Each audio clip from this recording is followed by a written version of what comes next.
membangun energi etis itu yang menyebabkan demokrasi kita itu jatuh. Indeksnya sekarang turun lagi. Tapi orang akan bilang,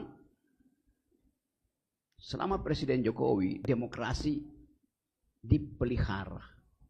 Bahkan Jokowi dianggap bapak demokrasi. Kalau kita usut sebetulnya, Presiden Jokowi datang ketika Indonesia sudah demokrasi. Demokrasi kita ada sejak 98. Siapa yang bikin itu? Bukan Jokowi. Bukan SBY. Bukan Megawati. Mahasiswa yang bikin itu. Jadi Pak Jokowi tiba ketika Indonesia sudah demokrasi. Ketika negara ini sudah demokrasi. Dia tidak mungkin dia yang membangun demokrasi. Bahkan dia merusak demokrasi.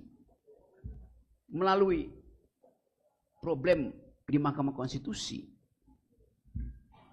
Dengan mengajukan anak kecil menjadi wakil presiden. Saya akan dalilkan itu.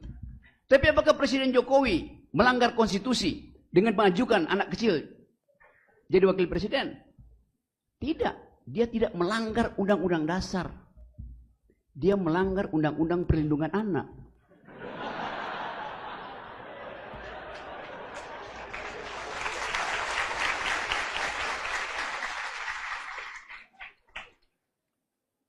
Karena anak kecil mesti tinggal di rumah. Nggak boleh ikut sidang kabinet.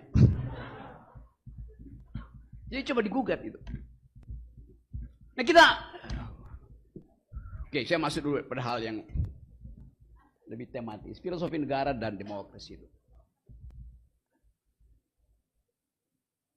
Negara kita bayangkan sebagai objek yang tidak kita kuasai. Demokrasi adalah objek yang kita kuasai. Karena kita hidupkan itu setiap hari. Kita nggak tahu yang disebut negara itu apa, apalagi negara Indonesia. Yang statusnya selalu in the making, ongoing. Yang nationnya itu disebut oleh Ben Anderson sebagai the imagined society.